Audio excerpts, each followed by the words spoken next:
Éternel Dieu grand et fort, Dieu miséricorde. Seigneur notre Dieu, voici le plus petit de tout, partout, en tout et pour tout. Tu m'as donné la faveur de parler à ton peuple, à ce grand peuple. Je te prie de retirer de moi tout ce qui est de l'homme. Donne-moi un coup de main spirituel. Que ta main de grâce soit sur moi, Seigneur, pour que je puisse parler de toi, Jésus. J'irai vers les montagnes, j'irai vers les monts, les vallées, j'irai en amont, en aval. Je croiserai des hommes inconnus, j'irai même dans les carrefours et je rendrai un témoignage. Je rendrai le témoignage, la fraternité, de l'amitié.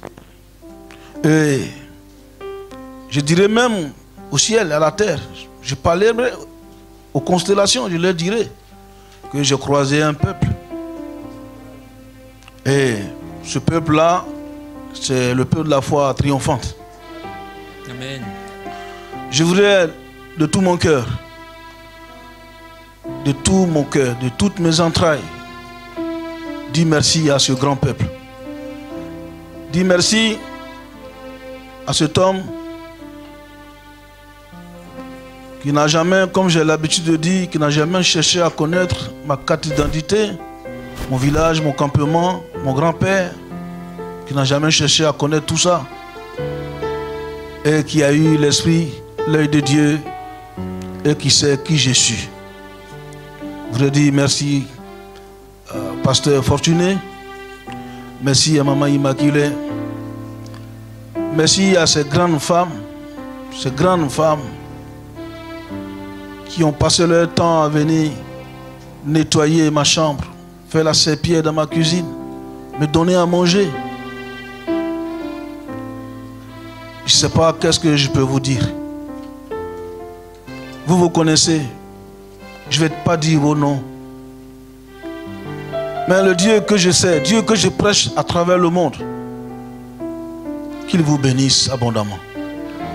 Que rien ne vous manque. Merci à cet homme qui s'est déchaussé et qui m'a chaussé. Que la chaussure ne manque point aux pieds de sa femme, de ses enfants, de ses affaires. Que Dieu le bénisse. Je bénis cet homme et sa femme qui m'ont transporté partout. Mes petits frères, mes enfants, mes amis, qui ont mis tout leur temps à ma disposition, qui m'ont transporté partout, qui m'ont respecté. Je vous bénis. Que Dieu bénisse vos maisons. Merci à vous tous. Merci à cette jeune sœur que je n'ai jamais connue. Et à chaque moment qui me croise dans le bus que nous empruntons ensemble, qui a toujours glissé un billet comme si elle voulait me saluer, et qui glisse toujours un billet dans ma main. 2 fois, 3 fois, je lui ai demandé, mais tu viens d'où? Elle dit, non papa, je te connais à la foi triomphante. Je suis la fille de papa Fortuné. Vraiment, je voudrais vous bénir, vous tous. La parole de Dieu dit, celui qui reçoit un prophète en qualité de prophète a la récompense d'un prophète. Et je suis du genre à respecter les gens. Je suis du genre à respecter les gens. Parce que si tu ne respectes pas l'homme, tu ne sais pas qui tu croises au fait. Tu ne sais pas à qui tu as affaire. Ce banal monsieur, cette banale dame qui a porté ses claquettes, tu ne sais pas qui est derrière ce personnage. Il faut toujours respecter les gens. Il faut toujours les respecter. Parce que tu ne sais pas à qui tu as affaire. Et c'est pourquoi je respecte les gens. Et la Bible dit aussi dans Proverbe chapitre 23, quand tu es à table avec un grand, mets un couteau à ta gorge. Et fais attention à ce qui est devant toi. Parce que celui qui est assis devant toi à la table, tu ne le connais pas. Donc je mets toujours un couteau à ma gorge. Je fais attention quand je vais dans des églises. Je ne suis pas pressé. Va t'asseoir derrière, on viendra te chercher. Car l'onction ne peut se dissimuler. L'onction ne se cache pas. L'onction, c'est comme l'étoile de Jésus-Christ que les rois mages ont vu. Même dans les chiottes, on viendra te chercher pour te mettre devant. Je suis rentré ici pour la première fois dans une chemise banale. C'est une dame la mère du gardien des lieux qui m'a pris, je partais derrière, elle dit non, c'est pas ta place là-bas. Je dis non, c'est ici. Elle dit papa, tu ne peux pas me tromper. Viens t'asseoir devant ici. Soyez toujours derrière. Laissez Dieu venir vous chercher. Ne bagarrez pas pour un don charismatique. Ne bagarrez pas pour une place. Ne bagarrez surtout pas pour quoi que ce soit. Dieu, dans un trou noir, sans espoir, il y a une lumière qui est quelque part là-bas. Et cette lumière, elle va jaillir, elle va remonter en surface. Elle finit toujours par remonter en surface. On ne peut pas cacher la lumière. C'est pourquoi, avant de quitter ici, je voudrais te dire quelque chose. Ce dont je vais parler aujourd'hui, je vais te parler de l'unité, l'union, un, unis dans le Seigneur. Il faut enlever « c'est eux ». L'unité, l'union, un, et unis dans le Seigneur. Regardez l'homme lui-même. Regardez l'homme dans son ossature, dans sa structure corporelle. Regardez quand l'homme a un défaut sur son corps, comment il est malheureux. Regardez tout simplement, je ne parle même pas d'amputation de votre bras. Je ne parle même pas d'amputation d'un doigt. Je parle simplement des yeux qui pleurent. Vous vous dégoûtez parce que vous n'aurez pas voulu avoir des yeux qui pleurent. Donc l'homme n'aime pas quand il est lui-même dispersé sur son corps. L'homme il aime être uni avec sa corpulence. L'homme veut être au diapason de son corps, de son âme, de son esprit. L'individu lui-même d'abord. Regardez vous-même d'abord. Regardez votre structure quotidienne. Regardez votre ossature. Regardez votre carrure. Et puis voyez-vous, est-ce que vous vous plaisez? Pourquoi les obèses se plaignent? Pourquoi ils sont des régimes alimentaires? Pourquoi les gens veulent déformer leur visage pour être plus beaux? L'homme veut être uni d'abord lui-même. L'homme veut être ce qu'il pense. Mais si l'homme lui-même, l'individu, il pense comme ça, donc imaginez-vous ce que Dieu voudrait penser de son église et l'homme et la femme dans son église. Qu'est-ce que Dieu aurait voulu? Que les hommes et les femmes qui constituent l'église, comme j'ai dit la fois dernière, l'église est l'icône trinitaire de l'amour. Si l'église qui est l'icône, elle rassemble des individus, elle rassemble le Père, le Fils et le Saint-Esprit. Parce que c'est à cause de l'unité que la Trinité existe. Voilà pourquoi Jésus va déclarer donc. Il dit, oh Philippe, depuis que tu es avec moi, tu ne sais pas qui je suis. Tu cherches encore que je te montre le Père. Oh Philippe, sache que je suis dans le Père et le Père est en moi. Celui qui m'a vu a vu le Père. Jésus ne s'est jamais dissocié de Dieu. Parce qu'il n'y a pas Dieu à part et Jésus à part. Les deux sont un. Donc le Seigneur, en déclarant ces choses, était en train de nous montrer la route de l'unité. Parce que Jésus, même à sa mère, il va dire cette vérité polie et respectueuse. Il va dire cette vérité à sa maman. Ça veut dire que ce que je vais traduire là, à travers ce que Jésus a dit à sa mère, le jour que tu auras une occasion, tu auras l'opportunité, écoute-moi frère, c'est à toi que je parle ce matin. Lorsque tu auras la possibilité, toute occasion, de dire à l'autre, celui qui n'aime pas l'unité, il faudra que tu lui dises ce que Jésus vient de dire. Il faut toujours avoir la phrase, le mot qui poursuit et chasse et condamne la désunion. Parce que Jésus lui-même, pour respecter la ligne directrice de l'unité et l'union avec son Père, pour la première fois, celle qu'il a engendrée, à Cana, pour le premier miracle, qu'est-ce qu'il va lui dire? Mais femme, mon heure n'a pas encore sonné. Ce qui veut dire, Jésus était en train de dire à sa maman, oh maman, je t'aime beaucoup, mais mettons de côté les émotions.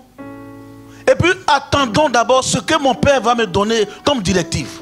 Donc Jésus ne faisait jamais rien sans que lui avec Dieu ne soit entremêlé. C'est quand il y a union, il y a l'unité que le miracle s'opère. Dieu aime être uni. Raison pour laquelle même Quand il voit son ciel, la vraie couleur de son ciel, c'est le bleu ciel. C'est pas ce que vous dites. Le bleu ciel est la couleur du ciel de Dieu. Mais Dieu voulait que cette couleur reste unique à elle-même. Quand elle est vraiment unique, elle est bleu ciel, alors on dit le ciel est beau. Voilà pourquoi Dieu fait tout pour chasser les nuages qui rendent le ciel gris. Ça fait désunion. Donc Dieu voulait que son ciel même soit d'abord unique en son genre. Mais regardez toutes ces choses, ces phénomènes de la terre et ramenez-les à nous autres aujourd'hui. Qui n'aime pas l'unité est désuni en lui-même. Qui n'aime pas l'union est en discorde avec lui-même. Qui n'aime pas le rassemblement est de la dispersion lui-même d'abord. Donc chaque individu doit d'abord unir. Si tu comprends l'unité de ton corps, la structure de ton corps, tu dois comprendre aussi le fonctionnement de l'unité. Et je voudrais te parler. L'église, nous sommes tous témoins de l'église. Et notre vie doit garantir la vie de l'église. Nous devons être témoins de la propreté, de la réussite de l'église. Parce que toutes les choses là dans lesquelles nous sommes, elles ne seront pas témoins au ciel. Dieu va venir enlever son église. Et tu seras assis dans la gloire. Et tu vas partir au ciel. Et tu vas t'asseoir devant Dieu. Et le Seigneur va ressortir son journal. Oh, le journal de l'éternité. Qu'est-ce qu'il est difficile à regarder. Et il va envoyer mot par mot, phrase par phrase, pour voir à quoi as-tu été utile dans son église. À quelle chose tu as participé. Quels sont les mots et les phrases de l'unité que tu as une fois prononcées dans l'église. Je ne parle pas des évangiles que nous prêchons pour nous disputer le pupitre. Ce n'est pas de ça que je parle. Je parle des mots et les phrases concernant l'unité de l'église de Jésus-Christ. Combien de mots as-tu prononcé? Combien de prières as-tu envoyé au ciel pour dire à Dieu, unis ton église? Je ne parle pas des prières pour avoir l'argent, le bonheur, nos gloires, nos vanités passeront. Mais ce qui va rester dans notre go qui va nous accompagner, c'est qu'est-ce que nous avons fait de bien pour l'église de Jésus-Christ. Alléluia. L'unité, c'est le fait d'être plusieurs en une seule chose. C'est le fait d'être ensemble en formant un seul corps. L'unité. L'unité, c'est le fait de se regrouper autour d'une même entité pour parler le même langage. L'unité, c'est le fait de se tenir la main, se soutenir afin de mener une action quelconque. L'unité, mes frères, c'est aussi le fait de parler de la même voix. L'unité, elle a ses divers. Dans l'unité, c'est quand là où ma main ne peut pas arriver, tu m'aides à y arriver. Regardez ces deux personnes. Je vais faire une illustration. Deux personnes ont un trésor dans leur ville. Mais seulement, il y a un qui n'a pas de pied, mais qui a les bras. Mais il y a un qui a les pieds, mais qui n'a pas les bras. Mais ils ont un trésor à protéger et à défendre. Qu'est-ce qui va se passer? Pour que l'intrus qui vient, qui va profiter de leur handicap, pour voler ce qu'ils ont, ils vont s'asseoir, ils vont réfléchir. Et chacun va prendre sa force pour l'ajouter à la force de l'autre. Puisque je n'ai pas de pieds, que j'ai des bras, alors je vais utiliser mes bras pour taper là où les bras peuvent vous taper. Et comme moi j'ai les pieds et que je n'ai pas les bras, celui qui va venir là, je vais taper là où les pieds peuvent vous taper. Nous formons un. Parce qu'un homme, il a pieds et il a bras. Mais puisque moi j'ai les bras, que je n'ai pas les pieds, et que l'autre il a les pieds et qu'il n'a pas les bras, on met tout ça ensemble, on devient un être. Et c'est cette unité là qui va mettre fin à la vie de celui qui vient là pour vous perturber. L'église de Dieu, écoute-moi. S'il arrivait un jour que tu perdais cet endroit, dites-moi, quelle joie peux-tu éprouver? Quelle joie serait dans ton cœur d'avoir raté la cible, d'avoir passé tout ce temps dans les prières et puis ne pas avoir cet endroit? Quelle joie! Il n'y a pas de joie à gagner, mais il y a une honte à gagner. Avant de partir à Abidjan, je vais inciter en toi, te pousser encore au plus profond de toi-même, de puiser encore dans tes dernières énergies pour conserver cet endroit. Alléluia. On va prendre Ecclésiaste chapitre 4, verset 9. Qu'est-ce que la Bible nous dit? Ecclésiaste chapitre 4, verset 9 dit: deux valent mieux qu'un, parce qu'ils retirent un bon salaire de leur travail. L'Écriture est en train de nous faire comprendre que quelle que soit ta force, ta taille, ton gabarit, tu ne peux pas faire tout le travail. Quel que soit ce que tu es et ce que tu as, tu ne peux jamais y arriver toi seul. Donc la Bible nous conseille que deux personnes, ça vaut mieux qu'une seule personne. Pourquoi? Parce que celui qui marche, qui tombe seul, c'est difficile pour lui de se relever. Mais s'ils sont deux, l'autre va le relever. Donc l'unité commence depuis longtemps. Et Dieu même n'aime pas la solitude. Voilà pourquoi il a dit: je ne peux pas être seul. Je vais créer un homme, un être à ma ressemblance. Il n'a pas dit qu'il va ressembler à autre chose. Donc toujours dans l'unité, Dieu crée quelque chose qui lui ressemble. Dieu fait ce qui est bon pour lui. Donc à partir de cette phrase-là, créons l'homme à notre image. C'est vrai, c'est un symbole d'amour, mais c'est un symbole d'unité. Parce que Dieu n'aime pas la solitude. Alléluia. C'est pourquoi vous aussi, vous devez partir de cette phrase de Dieu-là pour que vous soyez unis. Si vous n'êtes pas unis, vous êtes dispersés. Quand on est dispersé, on n'a plus de force. Et quand on est dispersé, on perd la vision. Et quand la vision est perdue, il n'y a plus d'église. Alléluia. C'est un enseignement que je te donne ce matin. Faisons tout pour fuir toutes les vilaines paroles qui viennent dans nos esprits. Tous ces langages, tous ces mots qui t'animent partout quand tu es seul. Un homme ne peut pas construire une église lui seul. Dites-moi, qui peut prêcher lui seul ici du 1er janvier au 1er janvier prochain? Tu ne pourras pas. Donc il n'y a pas de bagarre à faire. Au contraire, dans l'unité, on se partage les connaissances. Mes chers parents, je vous conseille la solidarité. Parce que la Bible dit: deux personnes valent mieux qu'une. Parce que là où tu vas tomber, l'autre va te relever. Le seul intérêt que nous avons ici, faisons-le comme les 24 vieillards qui sont autour du trône. C'est dans l'unité que leur adoration a un sens. Quand ils sont unis, le Dieu de gloire descend au milieu d'eux pour pouvoir l'adorer. Dieu ne vient jamais qu'on l'adore dans un endroit qui est divisé. Parce que les 24 vieillards qui nous apprennent le culte céleste, lorsque le Père arrive, ils enlèvent leur couronne. Leur couronne, c'est la gloire. Leur couronne, c'est leur honneur. Leur couronne, c'est leur pouvoir. Leur couronne, c'est leur orgueil. Leur couronne, c'est leur savoir-faire. Ils ôtent la couronne pour adorer le Dieu de gloire. Alléluia. Donc, à l'image de ce culte céleste, nous tous qui sommes ici, nous devons mettre de côté ce que nous sommes, ce que nous avons. Mais au contraire, quand on vient à l'église, c'est de retrouver ce qu'on n'a jamais eu.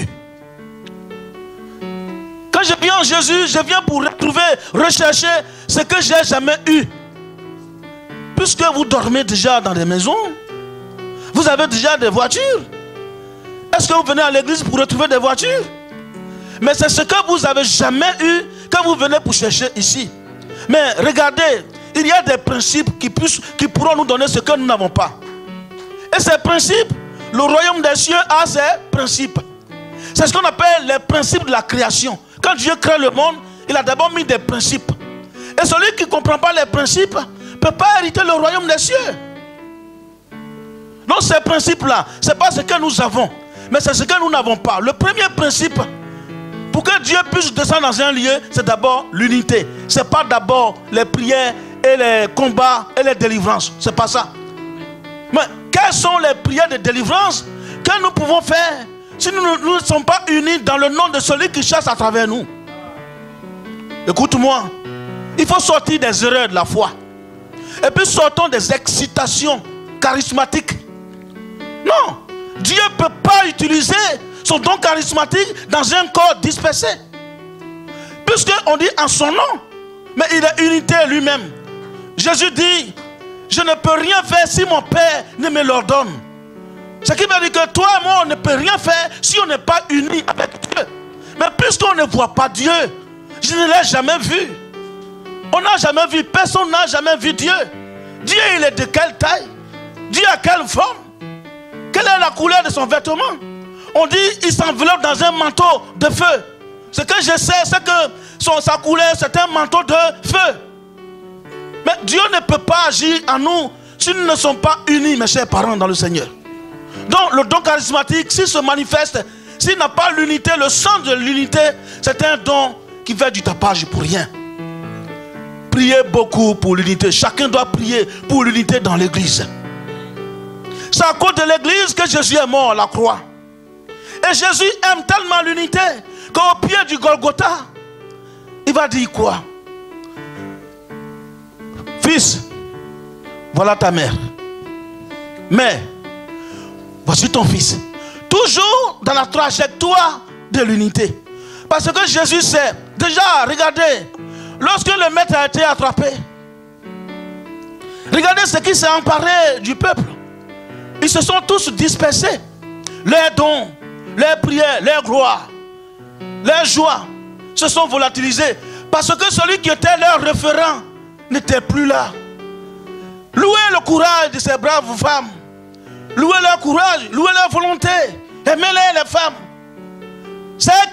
Elles ont senti la terreur dans le cœur des hommes. Elles ont vu le désespoir dans les yeux des hommes. Elles ont accouru le tombeau de Jésus-Christ. Elles ont vu que le maître n'y était pas.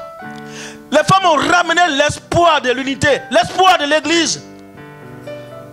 Vous voyez cela? Copions sur elle. En matière de fidélité, en matière d'amour, la femme est plus que l'homme. Parce qu'elle-même, elle est symbole d'unité. Je parle à toi, la servante de Dieu. Souviens-toi de l'embryon que tu portes dans tes entrailles lorsque tu commençais ta grossesse. Regardez l'harmonie entre elle et son enfant dans tes entrailles. Regardez comment il y a l'harmonie, l'union entre la femme enceinte et son bébé. Oh, chère maman, ramenez cela à l'existence dans l'église. De la façon dont vous parlez à cet embryon, de la façon dont vous parlez à ce bébé qui ne parle pas encore, qui n'est pas encore sorti. Regardez la joie qui le pousse à vous secouer le ventre dans tous les sens. Envoyez cette unité dans l'église. Parlez à l'église de Dieu. Parlez à l'embryon. Parlez aux petits enfants. Parlez aux petits garçons. Parlez à ce vieux monsieur qui n'est pas encore sage et qui fait n'importe quoi dans l'église. Dites-lui que Jésus l'aime beaucoup, qui n'a qu'à aimer l'unité. Parlez-nous comme vous avez parlé à vos enfants dans vos entrailles. Alléluia. Pour que nous les gamins nous puissions bouger. Pour qu'on puisse voir le jour. Pour qu'on soit libérés. C'est toi le témoin du monde. Regardez ce monde, le monde éphémère, fatigué. Ce monde en détresse. Regardez la science.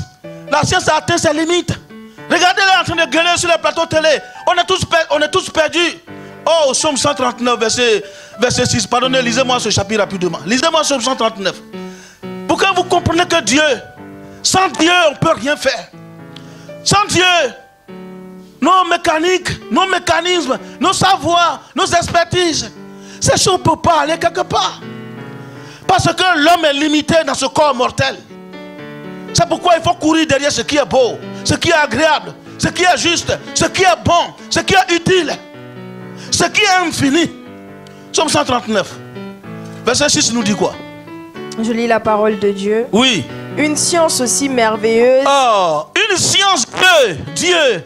Une science aussi merveilleuse. Oui. Est au-dessus de ma portée. Voilà. Il dit que Dieu est tellement cette belle science. Parce que l'homme ne comprend pas ce qui se passe. L'homme crée quelque chose. Et après, la chose arrive à ses limites. Et l'homme lui-même, il est perdu dans ce qu'il a créé. Et puis l'homme, il cherche des choses, encore des solutions gauche-droite. Parce que l'homme est limité. L'homme est né dans ce corps mortel. Il ne peut pas aller loin. Même les fusées qui font au ciel souvent, elles font des accidents puis elles tombent sur la terre. C'est pour dire, nous sommes tellement limités que lorsque nous sommes avec le Seigneur, nous devons rechercher ce que nous n'avons pas encore eu. Est-ce que tu m'écoutes, ma soeur? Il faut rechercher ce que tu n'as pas encore reçu. Une grande science aussi merveilleuse que Dieu est au-dessus de ma portée. Oui, qu'est-ce qu'il dit? Elle est trop élevée pour que je puisse la Dieu saisir. est tellement grand qu'on n'arrive pas à le saisir. Parce que On ne peut pas saisir l'action de Dieu parce que nous sommes dispersés. Nous sommes en désordre. Nous allons en ordre dispersé. On ne peut pas faire un combat ensemble. Donc Dieu nous échappe. Et voilà pourquoi nous avons des difficultés. Mes chers parents, merci ma fille. Même le mur de Berlin a fini par tomber. Ce mur de méchanceté, ce mur de dispersion, ce mur de séparation d'avec les bons, les grands, les riches, les pauvres, à un moment donné, il est tombé. Et l'unification est arrivée. Et j'ai pris Dieu à l'instar de ces murs-là. Que nos murs, nos barrières égoïstes, nos barrières de dons, nos barrières de savoir inutiles soient brisées pour que les nations qui sont en nous soient unifiées. Parce que l'homme est une nation. Pour que nous soyons unis. Si on n'est pas unis, l'église de Dieu ne peut pas avancer. Oh, regardez bien. Quand l'homme et la femme sont dans la maison, le jour ils sont en palabre, regardez l'atmosphère. Regardez le visage des enfants. Comment les enfants sont malheureux. Ils ne savent pas vers quels parents ils vont aller. Parce qu'ils sont partagés entre les deux parents. Est-ce que vous voyez un peu cette harmonie? Vous avez vu un peu cette ambiance qui n'est pas jolie du tout? C'est comme ça aussi nous sommes. C'est comme ça Dieu est quand il ne voit pas ses enfants dans l'unité. Alléluia. Alors, si vraiment, toi et moi, si vraiment l'église de Dieu a un seul Dieu, a un seul Seigneur, elle ne doit pas se diviser. Si vraiment l'église de Jésus-Christ, si vraiment la foi triomphante est de Dieu, si elle est de Jésus-Christ, alors toi qui confesses ta foi, tu dois être uni avec l'église. Prenez-moi Colossiens chapitre 4, verset 3. Si nous sommes unis, cela prouve que nous avons un seul Seigneur et un seul Dieu. Et c'est ce seul Dieu-là qui fait tout. Mais ce n'est pas nous. Colossiens chapitre 4, verset 3 à 6. Qu'est-ce que la Bible nous dit? Priez en même temps pour nous. Priez en même temps pour nous. Afin que Dieu nous ouvre une porte pour la parole. Colossiens chapitre 4. À partir du 3e. Ouais, 3e verset. C'est ça, papa. Vas-y. C'est ça. Priez en même temps pour nous. Priez en même temps pour nous. Afin que Dieu nous ouvre une porte pour la parole. C'est ça. En sorte que je puisse annoncer le mystère de Christ pour lequel je suis dans les chaînes. Je suis dans les chaînes. Continue. Et le faire connaître comme je dois en parler. Oui, vas-y, papa. Conduisez-vous avec sagesse envers ceux du dehors. Conduisez-vous avec sagesse avec ceux du dehors. Et rachetez le temps. Rachetez le temps. Pourquoi? Que votre parole soit toujours accompagnée de grâce. De grâce. Assaisonnée de sel. De sel. Afin que vous sachiez comment il faut répondre à chacun. Comment il faut répondre à chacun. Alléluia. Voici ce que la Bible nous exhorte à faire. Parce qu'il y a des gens qui sont nés, qui ont un problème de savoir vivre avec les autres. Vous savez, les prédications que j'ai faites, je ne suis pas le prédicateur qui fait tomber, qui crie, et puis c'est pas ça mon problème.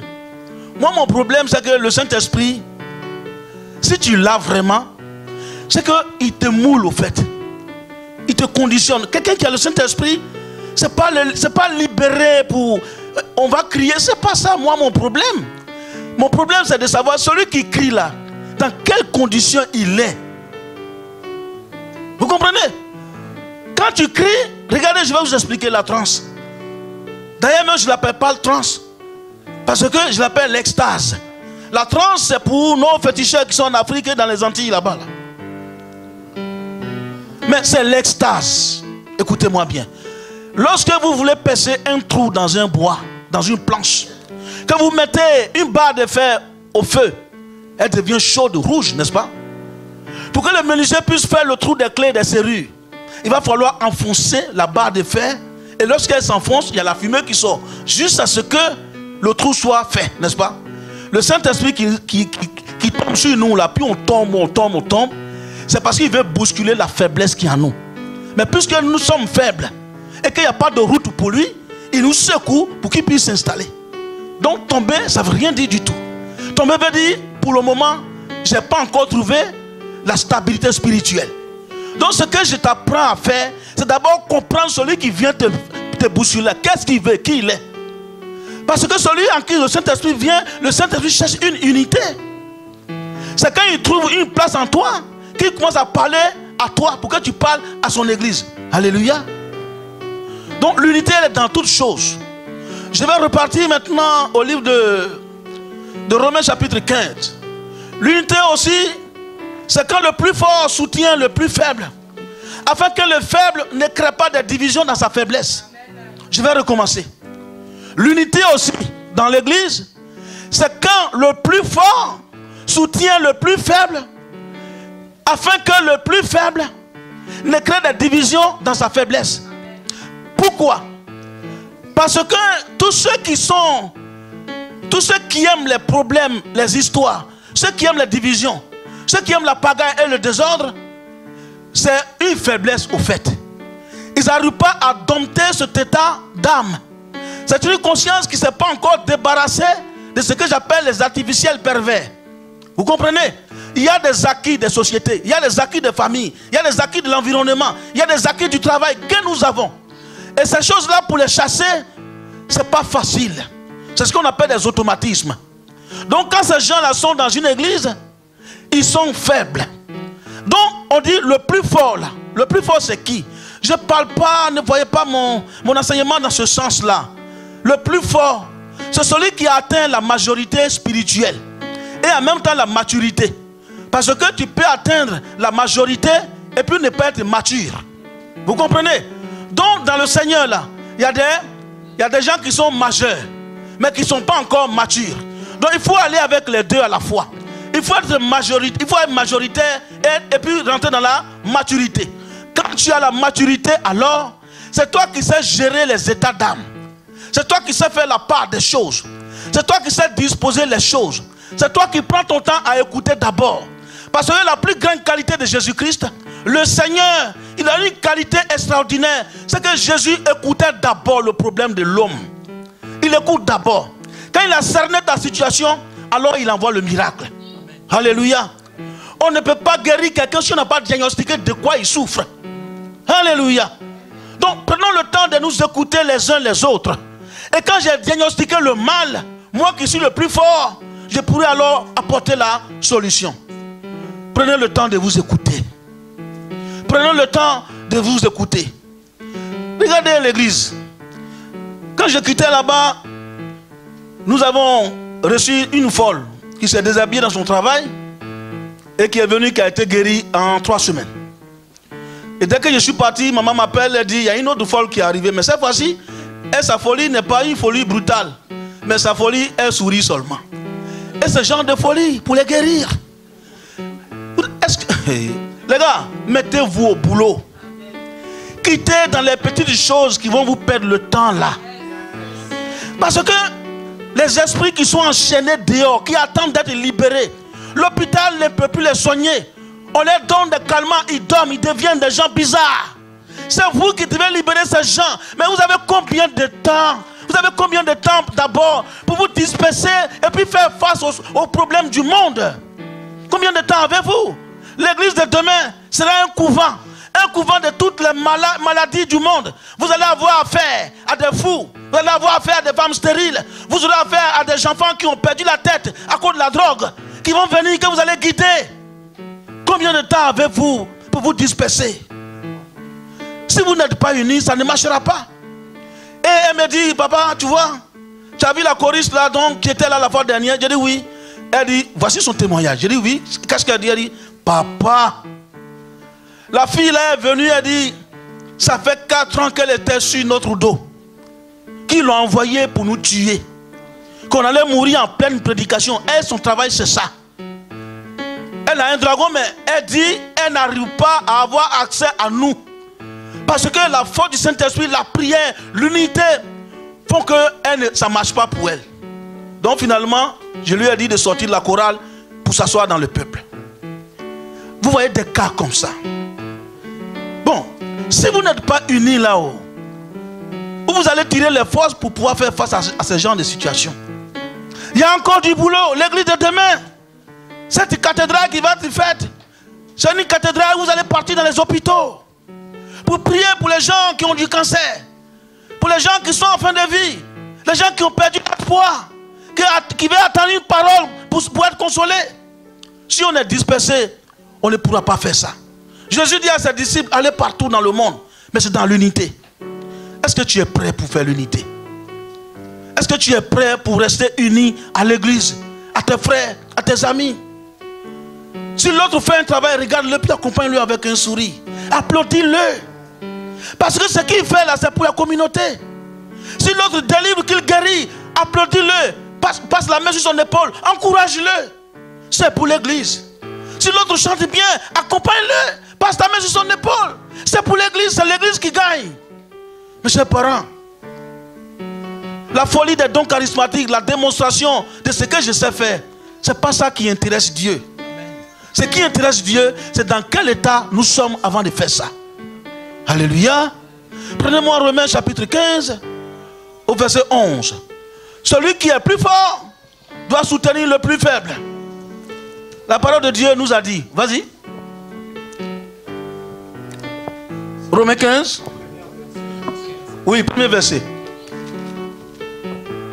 Je lis la parole de Dieu. Nous qui sommes forts, nous devons supporter les faiblesses de ceux qui ne le sont pas et ne pas nous complaire en nous-mêmes. Tu vas répéter. Répète. Nous qui sommes forts, nous devons supporter les faiblesses de ceux qui ne le sont pas, oui, et ne pas nous complaire en nous-mêmes. Voilà. Vous voyez, nous qui sommes forts, nous devons supporter les faiblesses des autres. Dans l'autre version, on dit que les plus forts soutiennent les plus faibles.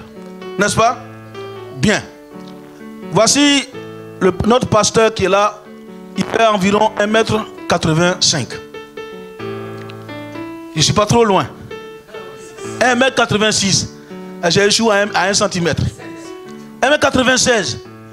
Oh. Moi, j'ai fait 1m63. Et le problème, c'est que alors, on doit transporter un colis qu'on ne doit pas traîner par terre, mais qu'on doit passer par-dessus la corde. Regarde-moi bien. C'est vrai, j'ai la force. Parce que je pèse 90 kg de muscles. Mais le problème là, cette fois-ci là, tes muscles ne peuvent pas parce que la corde est très haute. Donc qu'est-ce qu'il va falloir faire? Celui qui est grand là, c'est celui-là qui va m'aider à porter le colis par-dessus la corde. Pourquoi? Parce qu'on est deux. Et on a dit, pour que l'action soit gagnée, il faut que les deux gagnent. Alléluia. Dans mon infimité, et qu'il se moque de moi. Si je perds, qui perd? Lui aussi, il perd. Voilà pourquoi il doit soutenir mes faiblesses parce qu'il est plus fort que moi. Ça fait 1. 2. Notre faiblesse au niveau comportemental. Il y a des gens qui ont des problèmes de savoir vivre avec les autres. Donc, qu'est-ce que tu dois faire? Toi qui es l'ancien de l'église, toi qui connais la parole de Dieu, toi qui es plus avancé dans la parole de Dieu, il faut prendre le temps de regarder son infirmité. Et puis tu vas lui apporter la solution. Mes chers parents, le plus fort, ce n'est pas celui qui a des points. Mais le plus fort, c'est celui qui est sage, doué de connaissances. Celui qui a l'intelligence de la Bible. Je ne parle pas de l'intelligence universitaire. Souvent, nous les universitaires, nous sommes les abrutis en matière de comportement. Et c'est ce qui nous fatigue. C'est quand on amène notre intellect de l'université à l'église et que les choses de Dieu nous passent de travers, qu'on n'arrive plus à comprendre, on confond tout à la fois. Et c'est nous les universitaires qui sont plus difficiles à gérer par les hommes de Dieu qui dirigent les églises. Parce que quand on regarde l'homme de Dieu, on pense que comme on a été à l'université, on est plus intelligent que lui. Alléluia. L'église c'est la théocratie. C'est la théocratie qui gère tout. L'église, ce n'est pas l'université. Là encore, il faut comprendre le sens de l'unité. Est-ce que chacun de nous est vraiment uni à lui-même aujourd'hui? C'est à cause de l'unité là que les catholiques ont massacré les protestants. Parce que l'église avait le plein pouvoir en France. Demandez aux Français de souche. L'église gérait l'économie, elle gérait l'éducation, elle gérait tout. À un moment donné, l'église même elle-même est devenue pire encore même que ceux qui font du mal, qu'on appelle les sorciers. L'église a dispersé tout ce qui était espoir. Et c'est ce qui a conduit à la révolution. Et on leur a arraché tout. Et comme l'église a tout perdu, aujourd'hui l'église est transformée en une association. Et c'est le monde qu'on a fatigué là qui va signer les décrets pour nous permettre d'ouvrir une association. Pourtant on avait le plein pouvoir de le faire. Vous voyez, quand on gère le pouvoir très mal, quand on gère mal l'église, voici comment Dieu fait. Ce n'est pas le diable, mais c'est Dieu qui nous rabaisse. Mes chers parents dans le Seigneur, prenez Matthieu chapitre 12. Cependant, il y a un danger qui guette l'église. Et ce danger, souvent on ne le comprend pas. Et on prend des décisions souvent et on pense que c'est sur l'inspiration du Saint-Esprit que ce que je suis en train de faire, je le fais. C'est parce qu'on confond tout. Un homme, par exemple, qui fait partie d'une communauté, si demain, vous devez quitter ici pour aller créer votre assemblée chrétienne, dites-moi, en temps normal, qui vous accompagne? Ce n'est pas le berger, ce n'est pas l'église qui vous accompagne. Dites-moi, cet homme de Dieu, Abraham même qui est Abraham, qui est sorti d'une nation païenne, il a d'abord cherché Dieu. Regardez comment il a cherché Dieu. Vous savez bien, je vous avais déjà dit. Abraham, il venait de la Mésopotamie là-bas. Chacun doit avoir son Dieu pour adorer. Chacun, quand tu nais, tu dois avoir un Dieu. Il a atteint l'âge où il doit avoir son Dieu. Pendant lui dit, choisis ton Dieu. Abraham dit, il va choisir la terre comme Dieu. On a applaudi. Abraham a eu son Dieu. Abraham réfléchit, dit non. Si la terre existe et qu'on la creuse puis il y a l'eau qui sort, c'est que la terre, elle n'est pas seule. Donc je choisis l'eau. On dit à Abraham, faut que tu te décides. Ouais, comment, de où on part pour aller les regards vers Dieu? La terre, elle est sur la terre. Donc jusque là, Abraham, pour le moment là, son regard est sur la terre. Il n'a pas encore levé la tête. C'est comme ça toi et moi on est. Quand on cherche Dieu pour l'instant, c'est comme ça. Donc Abraham commence à choisir les choses de la terre. J'ai choisi la terre. Non, j'ai choisi l'eau. L'eau est sous la terre. Il dit, c'est pas son Dieu. Les gens ont commencé à s'inquiéter. Il faut choisir ton Dieu. Abraham va commencer à lever les yeux doucement, doucement. Il dit, j'ai choisi la lune. Après il dit, non, il y a des moments aussi les nuages couvrent la lune. Donc j'ai choisi les nuages. C'est de la terre que l'homme lève la tête pour aller vers Dieu. Pour finir, il a pris une décision. Il dit, mais si tous ces phénomènes existent, c'est qu'il y a quelqu'un qui les a créés. Donc pour finir là, celui qui les a créés là, c'est lui que je vais choisir, c'est Dieu. Et c'est à cause de ça, quand il a reconnu qu'il y a quelqu'un qui a créé tous ces phénomènes, c'est ainsi que la voix va lui parler. Écoute-moi, toi le petit excité, on n'a pas encore fini de former qui est pressé parce que tu as parlé Rika Koka, Rika Koka, Rika Koka, 2 fois, bambou de Chine, tout ça là, tu as dit. Et demain matin tu vas devenir archibishop. Il faut m'écouter ça, toi je parle. Et c'est à cause de Rikaka, Koko, tout cela, que les églises sont déchirées partout. Parce que vous pensez que les émotions là, qui nous font parler, c'est Dieu qui nous parle. Pour trouver Dieu, il faut quitter la terre. Enlève ton visage entre tes jambes, ta maison, ton lit, et amène ton regard vers le ciel d'abord. Il faut quitter le phénomène là, qui nous environne ici, là. Les McDonald's, les KFC, les voitures, les jolies femmes, les jolis garçons, les diplômes. Il faut que ton regard quitte d'abord ces choses. Que ta tête se lève progressivement et elle aille vers le ciel. Et que cette voix te parle enfin. Que tu crois le regard de Dieu. Que Dieu te dise enfin. Va dire Abraham, maintenant que tu as choisi moi le Créateur universel, pars d'ici. Va-t'en. Je te montrerai le pays où tu iras. Il faut d'abord partir dans les bonnes conditions. Avec la paix de Dieu, l'appel de Dieu. On ne quitte jamais une assemblée dans la bagarre. Tu vas croiser la bagarre jusqu'à la fin de tes jours. Parce que le monde que tu es, c'est le monde que tu vois. Alléluia. Donc, cherchons à être unis d'abord avec Dieu. C'est après ça qu'Abraham est devenu le père de la nation. Nous, on n'a pas encore communiqué avec Dieu. On veut être le père déjà des gens. Qui t'a circoncis? Ou bien c'est l'excès de le Saint-Esprit maintenant, on est sous la grâce. Oh, arrêtez vos trucs. Ça, j'ai tellement entendu ça. J'ai vu des gens qui m'ont dit, on est sous la grâce. Ils n'ont pas fait 1 mètre, ils ont quitté la grâce. Cherchez à rester tranquille. Formez-vous et partez dans la paix, avec l'accompagnement des autres, dans l'unité surtout. Lisez-moi le danger qui nous guette. 12, verset 25. La Bible nous dit quoi? Comme Jésus connaissait leurs pensées. Jésus connaissait leurs pensées. Qu'est-ce qu'il va dire? Il leur dit ceci. Tout royaume divisé contre lui-même. Voici le danger qui guette l'église. Est dévasté. Tout royaume divisé contre lui-même est dévasté. Et toute ville ou maison divisée contre elle-même. Tout peuple, toute église divisée contre elle-même ne peut subsister.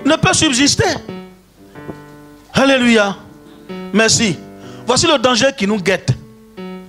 C'est Jésus qui parle. Parce que les gens ont une idée. Ils ont dit, le travail qu'il fait, c'est pas Dieu, c'est pas lui qui fait ça, c'est le démon. Mais il dit, tout royaume divisé contre lui-même est déjà perdu. Vous voyez un peu les effets de la division quand on n'est pas unifié. Quand on n'est pas uni, il y a un groupe de A, il y a un groupe de Z, il y a un groupe de B. Et Jésus est tellement, les évangiles sont tellement intelligents. C'est ça, ils ont vu de loin. Voilà pourquoi ils ont dit, ni Apollos, ni Pierre, ni Paul ne sont morts pour vous. L'évangile est très intelligent. Regardez ce par quoi je vais terminer. Je prends une bouteille. Là, la force de l'unité. Je vais vider cette eau qui est là-dedans.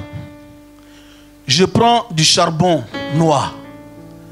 Je le mets dans la bouteille. Il n'y a pas d'eau pour l'instant. Si je mettais du charbon noir à ce niveau-là, c'est quelle couleur qui sera dedans? Toujours noir d'abord, n'est-ce pas? Et maintenant, je vais sous un robinet.